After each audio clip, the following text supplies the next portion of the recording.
Donald Trump menyebut laporan itu sebagai kebohongan. Ia menegaskan bahwa jenderal tertinggi Amerika tidak pernah meragukan rencana serangan terhadap Iran.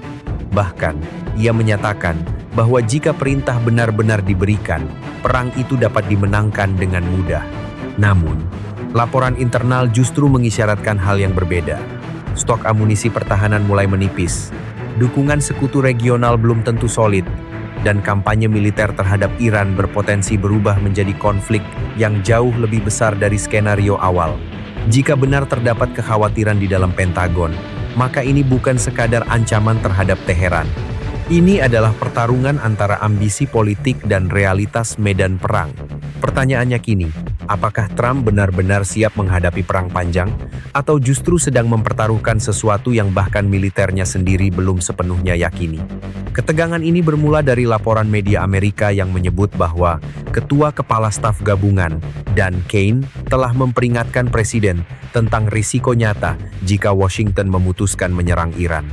Risiko itu bukan hanya soal balasan militer, tetapi juga menyangkut keterlibatan jangka panjang, potensi korban jiwa di pihak Amerika, serta keterbatasan amunisi penting yang sudah terkuras akibat dukungan terhadap Ukraina dan Israel. Trump bereaksi keras. Ia menyebut laporan itu sebagai berita palsu. Ia menegaskan bahwa Jenderal Kane tidak pernah menyampaikan penolakan terhadap opsi militer.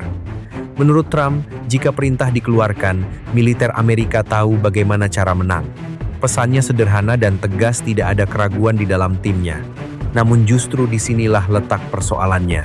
Dalam setiap keputusan militer besar, bahaya terbesar seringkali bukan datang dari musuh di luar, melainkan dari kesenjangan persepsi di dalam. Jika benar terdapat diskusi internal mengenai risiko logistik, keterbatasan amunisi, serta dukungan sekutu yang belum solid, maka keputusan untuk menyerang tidak lagi berdiri di atas keyakinan penuh, melainkan di atas kalkulasi yang belum sepenuhnya matang. Menurut laporan tersebut, salah satu kekhawatiran utama adalah persediaan amunisi untuk sistem pertahanan rudal. Selama beberapa tahun terakhir, Amerika Serikat mengirimkan dalam jumlah besar sistem dan interseptor untuk membantu Ukraina menghadapi Rusia, serta mendukung Israel menghadapi ancaman regional. Penggunaan berulang di medan konflik nyata membuat stok menipis jauh lebih cepat dari yang diperkirakan. Produksi ulang bukan perkara sederhana. Industri pertahanan membutuhkan waktu, anggaran, dan kapasitas manufaktur yang stabil untuk menggantikan sistem canggih seperti SM-3 atau interseptor lainnya. Jika konflik dengan Iran benar-benar meletus dan berubah menjadi perang jenuh rudal, kebutuhan akan sistem pertahanan udara akan melonjak drastis. Iran memiliki ribuan rudal balistik jarak pendek dan menengah, serta drone dalam jumlah besar. Serangan balasan yang dirancang untuk menjenuhkan pertahanan udara dapat memaksa Amerika dan sekutunya menghabiskan ratusan interseptor dalam waktu singkat. Dalam situasi seperti ini, setiap peluncuran bukan sekadar keputusan taktis, tetapi juga keputusan ekonomi dan logistik. Di sisi lain, laporan tersebut juga menyebut bahwa dukungan sekutu regional belum sepenuhnya solid. Negara-negara Teluk memiliki kepentingan masing-masing. Mereka tentu tidak ingin wilayahnya berubah menjadi medan balasan rudal. Pangkalan militer Amerika di kawasan itu dapat menjadi target utama jika Iran memutuskan merespons secara agresif. Tanpa dukungan penuh dari sekutu, operasi militer akan semakin kompleks, baik dari sisi logistik maupun politik. Trump telah mempertimbangkan serangan terhadap Iran selama berminggu-minggu.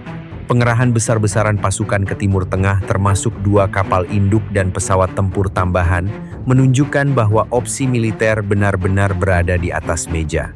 Namun, pengerahan kekuatan tidak selalu berarti kesiapan total. Dalam banyak kasus, itu juga berfungsi sebagai alat tekanan diplomatik. Negosiasi antara Amerika dan Iran masih berlangsung.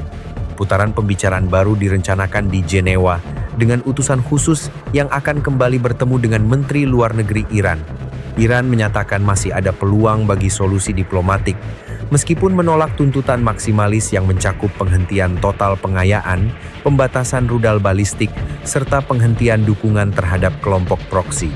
Masalahnya, sinyal dari Washington sendiri tidak sepenuhnya konsisten. Sebagian pejabat mendorong kesepakatan luas yang mencakup berbagai isu regional.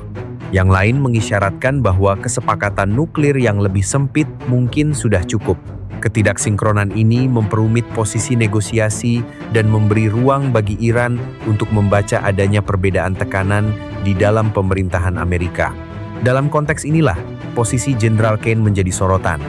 Jika ia memang menyampaikan kekhawatiran mengenai skala kampanye, kompleksitas operasional, serta risiko korban jiwa, maka itu bukanlah bentuk pembangkangan, melainkan bagian dari tugas profesional militer untuk menyajikan seluruh opsi beserta risikonya. Kantor Kane sendiri menyatakan bahwa ia bertugas memberikan berbagai opsi militer, termasuk dampak dan risiko terkait kepada para pemimpin sipil. Disinilah muncul dilema klasik antara kepemimpinan politik dan perhitungan militer.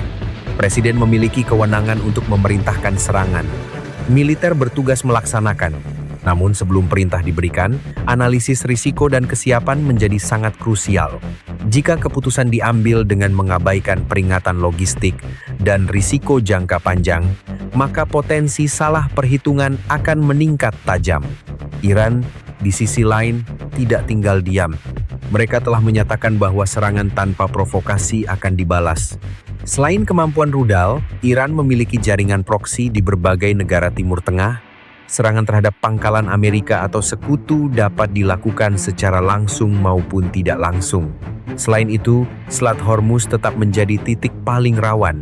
Gangguan di jalur energi global ini berpotensi memicu lonjakan harga minyak dan tekanan ekonomi dunia. Dalam perang modern, faktor psikologis juga memainkan peran besar.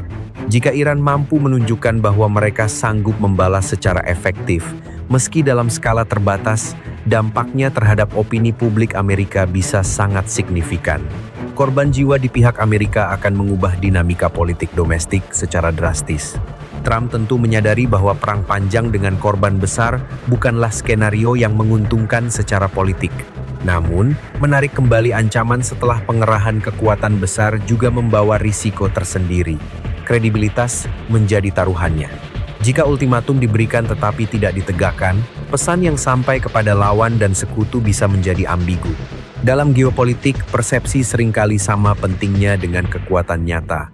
Inilah inti pertarungan yang sedang terjadi. Di satu sisi, terdapat keinginan untuk menunjukkan ketegasan dan menekan Iran agar menerima kesepakatan baru. Di sisi lain, ada realitas medan perang yang tidak sesederhana pernyataan publik. Keterbatasan amunisi, dukungan sekutu yang belum pasti, serta potensi eskalasi regional adalah variabel yang tak bisa diabaikan. Jika serangan benar-benar dilakukan, kemungkinan besar akan dimulai dengan target militer strategis seperti fasilitas peluncuran rudal atau baterai anti kapal dengan tujuan meminimalkan korban sipil dan mengirim pesan tegas. Namun, setiap serangan selalu membuka pintu bagi respons. Iran dapat memilih membalas secara proporsional atau justru memperluas konflik melalui jaringan proksinya. Pertanyaannya sekarang bukan lagi apakah Amerika mampu menyerang Iran. Secara militer, kemampuan itu jelas ada. Pertanyaannya adalah, apakah Amerika siap menanggung konsekuensi jika konflik berubah menjadi perang yang jauh lebih luas dan lebih lama dari yang direncanakan? Dalam sejarah, banyak perang dimulai dengan keyakinan akan kemenangan cepat. Namun, realitas seringkali berbeda. Logistik, ketahanan industri, dukungan sekutu, dan opini publik menjadi faktor penentu dalam jangka panjang. Jika laporan tentang kekhawatiran internal itu memiliki dasar, maka keputusan untuk menyerang bukan sekadar pilihan taktis, melainkan sebuah perjudian strategis. Trump menyatakan bahwa ia lebih memilih kesepakatan diplomatik, namun ia juga menegaskan, jika kesepakatan itu tidak tercapai, hari yang sangat buruk akan datang bagi Iran. Di antara dua pernyataan itu, terbentang ruang abu-abu yang syarat risiko. Dalam beberapa hari ke depan, dunia akan menyaksikan apakah ancaman ini tetap menjadi alat tekanan atau berubah menjadi tindakan nyata. Jika tindakan diambil tanpa konsensus penuh di dalam struktur militer, maka ketegangan internal dapat memperumit jalannya operasi. Jika ancaman ditarik tanpa hasil diplomatik yang jelas, kredibilitas bisa tergerus. Pada akhirnya, ini bukan sekadar soal Iran. Ini adalah tentang bagaimana keputusan perang diambil di Amerika Serikat, bagaimana risiko dinilai, dan seberapa jauh ambisi politik bersedia berhadapan dengan realitas medan perang. Jika Trump benar-benar yakin perang dapat dimenangkan dengan mudah, maka waktu akan menjadi ujian sesungguhnya. Namun jika kekhawatiran di dalam Pentagon terbukti beralasan, maka setiap langkah ke depan harus dihitung dengan sangat hati-hati. Karena dalam konflik sebesar ini, kesalahan perhitungan sekecil apapun dapat memicu konsekuensi yang jauh lebih besar dari yang dibayangkan.